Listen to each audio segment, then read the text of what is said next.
우리 오늘 묵상하실 말씀은 우리 마태복음 26장 69절에서 우리 75절까지 말씀입니다. 우리 천천히 한 절씩 교독하시겠습니다. 베드로가 안뜰 바깥쪽에 앉아 있었는데 한 하녀가 그에게 다가와서 말하였다. 당신도 저 갈릴리 사람 예수와 함께 다닌 사람이네요. 베드로는 여러 사람 앞에서 부인하였다.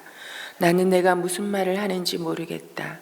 그리고서 베드로가 대문 있는 데로 나갔을 때 다른 하녀가 그를 보고 거기에 있는 사람들에게 말하였다. 이 사람은 나사렛 예수와 함께 다니던 사람입니다. 그러자 베드로는 맹세하고 다시 부인하였다. 나는 그 사람을 알지 못하오. 조금 뒤에 거기에 서 있는 사람들이 베드로에게 다가와서 베드로에게 말하였다. 당신은 틀림없이 그들과 한패요. 당신의 말씨를 보니 당신이 누군지 분명히 드러나오. 그때 베드로는 저주하며 맹세하여 말하였다. 나는 그 사람을 알지 못하오. 그러자 곧 닭이 울었다. 함께 읽으십니다. 베드로는 닭이 울기 전에 내가 나를 3번 부인할 것이다 하신 예수의 말씀이 생각나서 바깥으로 나가서 몹시 울었다. 오늘은 저희가 너무 잘 아는 성경의 말씀이죠.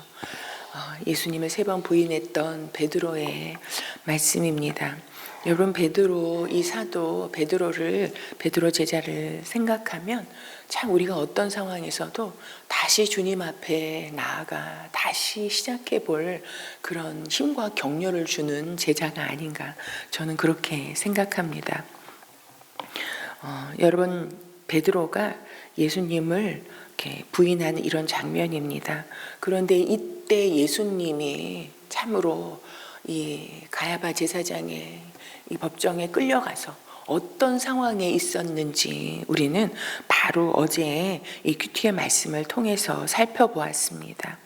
여러분, 예수님이 부인하는 그런 상황, 그때 예수님은 또 어떤 처지에 계셨나, 어떤 처지에 있을 때, 여러분 같은 말을 들어도 우리가 그 말을 듣는 상황이 어떠냐에 따라서 여러분 다르게 받아들여지고 더 깊이 더 아프게 받아들여질 수 있잖아요. 그런데 예수님의 상황은요, 바로 어제 말씀 우리 67절에 보면요, 그때 사람들은 다 일어나서 예수님을 죽여야 한다고, 사형을 당해야 한다고 여러분 그렇게 소리치는 것을 듣고 있는 상황이실 뿐만 아니라 67절에 보면 그때 그들은, 여러분 예수님이 어떤 상황입니까? 얼굴에 사람들이 침을 뱉고, 그리고 예수님이 사람들의 주먹으로 참으로 쳐서 맞고 계셨고, 그리고 손바닥으로 여러분 어디를 때렸겠습니까? 예수님의 뺨을 때리고 몸을 때리고, 여러분 그런 상황 가운데 놓여 계셨습니다. 그러면서 또 사람들이 말합니다. 그래, 네가 그리스도라며, 그리스도야, 너를 때린 사람이 누구인지 맞춰봐라. 여러분 이렇게 예수님을 가지고 조롱하고 있는 이런 상황이었습니다. 여러분, 예수님이 인간으로서 당할 수 있는 이런 모독과 치욕과 조롱과 여러분 다 벌거벗겨진 채로 수많은 사람들 앞에 둘러싸여서 온갖 모욕을 당하고 있는 이런 비참한 상황이었습니다. 여러분, 그때 베드로가 안뜰 바깥쪽에 앉아 있다가 참으로 한 하녀가 다가왔을 때 여러분 뭐라고 말하냐면요, 당신도 저 갈릴리 사람 예수와 함께 다닌 사람이네요 라고 말합니다. 여러분, 그러자 베드로가 여러 사람 앞에서 부인했다고. 여러분, 그 여러 사람이 누구겠습니까? 예수님을 죽이라 하고 예수님을 모욕하고 때리고 조롱하고 비웃고 했던 사람들, 그 자리에 다 있었던 사람들 아닙니까? 그런데 베드로가 뭐라고 말합니까? 당신은 예수와 함께 다닌 사람이 아니요 했을 때 나는 네가 무슨 말을 하는지 모르겠다 라고 잡아떼죠. 그러자 또 71절에 보면요, 다른 하녀가 나타나서 거기에 있는 사람들에게 말합니다. 이 사람은 나사렛 예수와 함께 함께 다니던 사람입니다.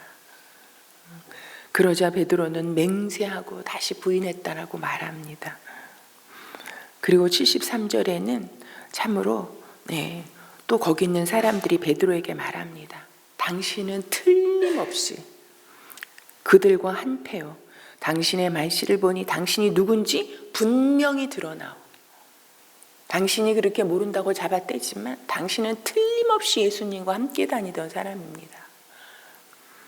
그리고 당신은 당신의 말투를 보아서 예수님과 함께 다니던 그 사람이 분명하다고 여러분 사람들이 말합니다. 그런데 베드로는 저주하며 맹세했다고 말합니다. 나는 그 사람을 알지 못하오. 여러분 이 세 번의 부인을 보면요, 점차 고조돼 가는 것, 점점 더 강해져 가는 베드로의 이런 그 부인하는 마음에 점차 강해져 가는 것을 볼 수 있습니다. 자기를 알아보고 사람들이 네가 예수님과 함께 다니던 사람이 아니냐, 3번 물을 때마다 사람들이 묻는 것도 점점 강해져 가지만 부인하는 베드로의 모습도 처음엔 부인만 하다가 부인하고 맹세하다가 그 다음에는 맹세하고 저주하면서 그리고 나는 그 사람을 알지 못한다고 자기의 힘을 다해서 여러분 소리치듯이 자신을 부인하고 있는 모습을, 예수님을 부인하는 모습을 우리가 볼 수 있습니다. 여러분 이걸 예수님이 모르셨을까요? 여러분 이때 예수님의 마음이 어떠셨을지, 여러분 이 베드로의 모습이 이 베드로 한 사람만의 모습일까요? 여러분 이 사람들이 베드로에게 말합니다. 당신은 저 갈릴리 사람 예수와 함께 다니던 사람이요, 함께 다니던 사람 아니냐, 함께 다니던 한패가 아니냐라고 말합니다.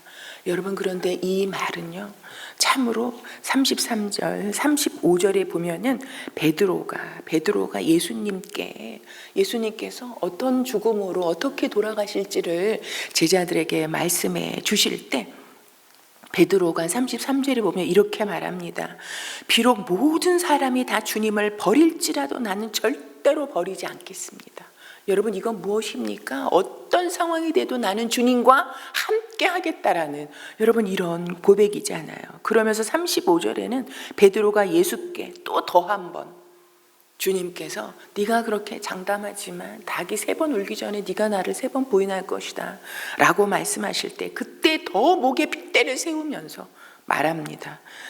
주님과 함께 죽는 한이 있을지라도 절대로 주님을 모른다고 하지 않겠습니다. 여러분 베드로가 이렇게 나는 어떤 상황이 돼도 주님과 함께 다닐 것이며 내가 죽음의 상황이라 할지라도 그 죽음 끝까지 내가 주님과 함께 살겠다. 절대로 내가 주님과 함께 다니지 않는 일은 없을 것이다 라고 여러분 이렇게 장담합니다. 그런데 더 여러분 재밌는 것은요, 그 뒤에 보면 그리고 다른 제자들도 모두 그렇게 말하였다. 여러분 베드로만 예수님께 그렇게 말하고 장담하고 자기의 그 마음의 결심을 고백한 게 아닙니다. 다른 제자들도 모두 그렇게, 저도 그렇게 할게요. 저도 그렇게 할게요. 저도 절대로 주님을 떠나지 아니하고 주님이 죽으시는 그 자리까지라도 내가 주님과 함께 하겠다라고 여러분 다 그렇게 고백했다는 것입니다. 내가 주님과 함께 하겠다, 함께 다니겠다. 여러분 그렇게 고백했는데 베드로가 하루도 지나기 전에 나는 예수님과 함께 다니던 사람이 아니오, 나는 그를 알지 못하오, 나는 절대로 그를 모릅니다. 여러분 이렇게 부인하는 이런 베드로의 모습을 보게 됩니다. 함께 하겠다고 고백했던 베드로, 그리고 예수님과 함께 다녔잖아요. 그것도 여러분 3년을 동고동락하면서 참으로 예수님이 가시는 곳이면 어디든지 함께 가고 예수님이 3명의 제자만 뽑아서 가는 그 자리까지 함께 갔던 여러분 이런 베드로였는데 점점 더 강하게 자신이 주님을 알고 함께 다니고 그런 고백을 했었던 사람이라는 것을 더 강하게 부인하는 이런 베드로의 모습을 보게 됩니다. 여러분, 이건 베드로가 예수님을 그 앞에서, 참으로 사람들 앞에서 부인하는 이런 사건이지만요, 여러분, 예수님을 부인하는 사건은 여러분 곧 자신의 지나간 여러분 과거의 그 모든 시간을 부인하는 거잖아요.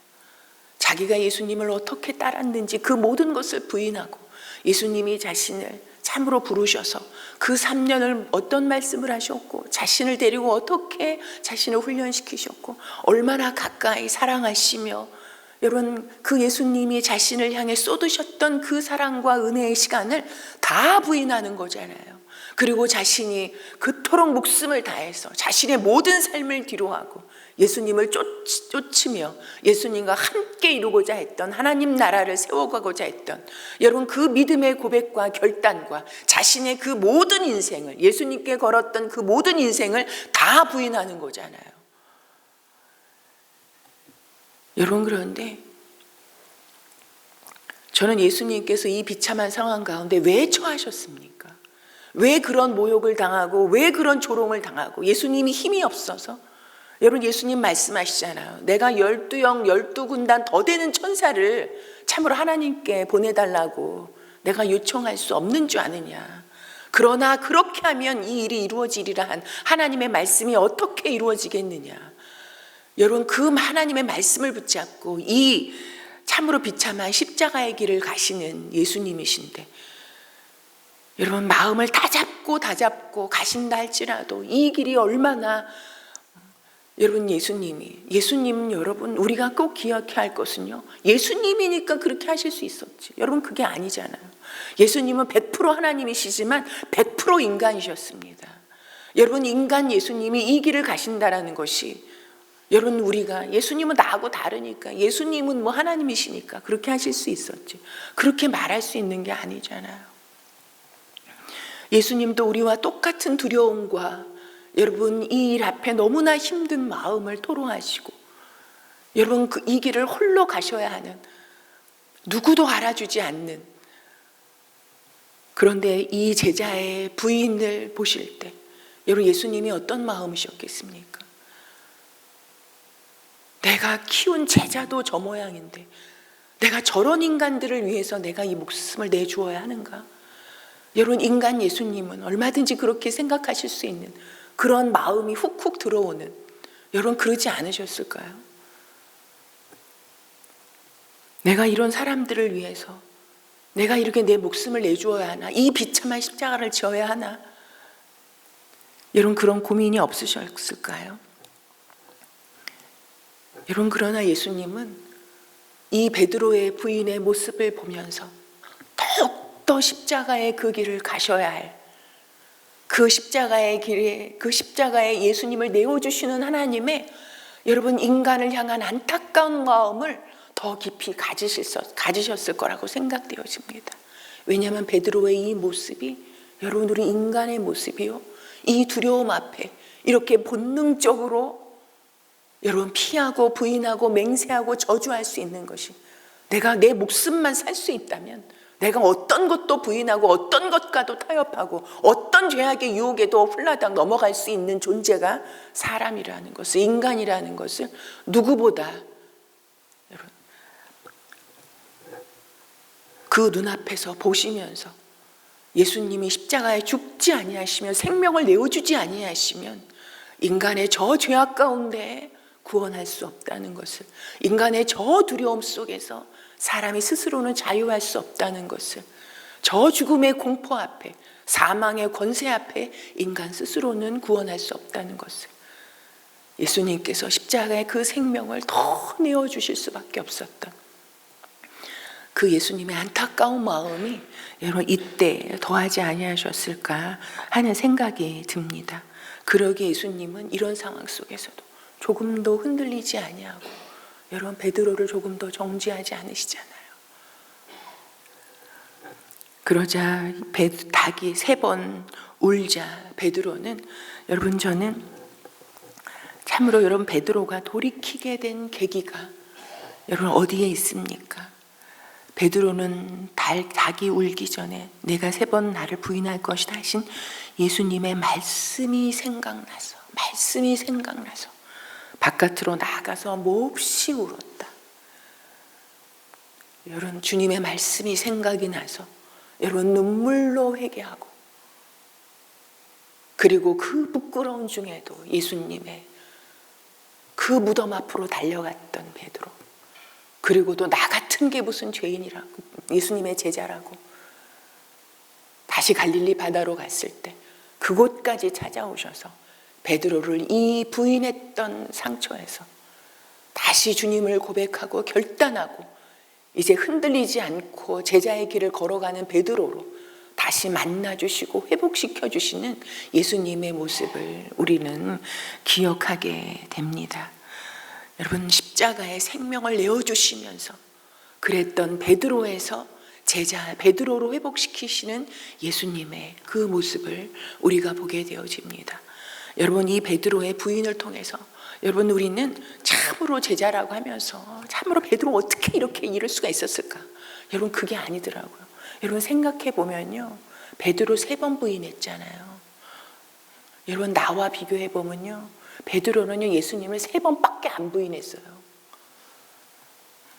여러분, 저는 어떻습니까? 저는 매일 하루에도 몇 번씩 예수님을 부인할 때 부인하는지도 모르고 부인하고 맹저주하고 내가 예수님을 모르는 사람인 것처럼 살아가는 모습을 얼마나 많이 보이는지 모르겠습니다.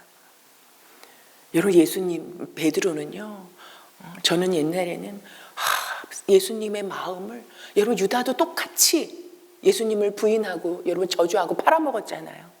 여러분, 그러나 유다와 베드로를 비교한다면 누가 예수님의 마음을 더 어떤 사람 때문에 예수님이 더 마음이 아프셨을까 생각해 보면 저는 베드로라고 생각했어요.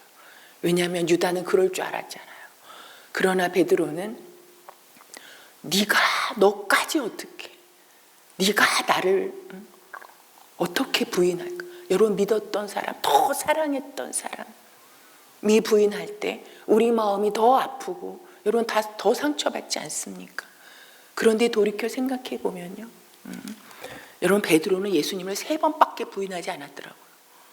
그러고도 예수님이 해주셨던 말씀이 생각나서 여러분, 베드로가, 우리가 기억하는 베드로가 될 수 있었던 것은 이 말씀이 생각나서 이 말씀 앞에 회개했던, 여러분, 이게 베드로가 예수님을 부인했던 그 과거에서 여러분 평생 앞으로 사역 가운데 베드로를 이 꼬리표처럼 따라다녔던 이 경력 아니겠어요? 저 사람이 예수님을 부인했던 사람이다.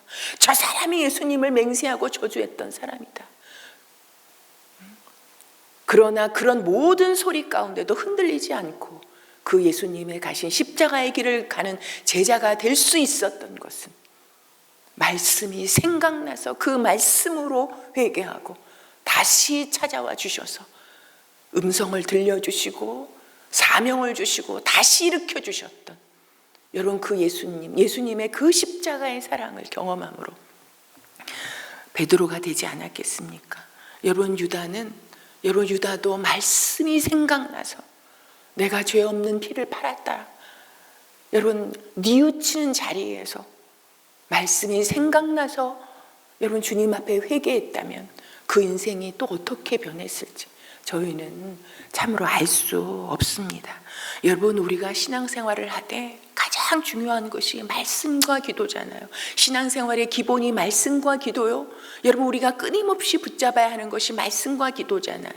여러분, 베드로의 오늘 말씀을 통해서도 다시 한번 여러분, 말씀이 얼마나 우리의 진정한 생명인 것을, 우리가 어떤 저주의 자리에서도 다시 일어나서 시작할 수 있는 그 힘이 어디에서 오는지 바로 말씀이라는 것을 여러분 다시 기억하게 됩니다. 여러분, 우리가 참으로 오늘 하루, 우리 하루하루, 여러분, 주님, 저는 베드로보다 더한 자입니다. 하나님을 모르는 사람처럼, 예수님을 모르는 사람인 것처럼 내 마음대로 살고 내 감정대로 살고 내가 하고 싶은 대로 말하고 하나님의 뜻, 주님의 말씀보다는 그냥 내 소견에 좋은 대로 내가 세상 사람처럼 막 살 때가 한두 번이 아닙니다.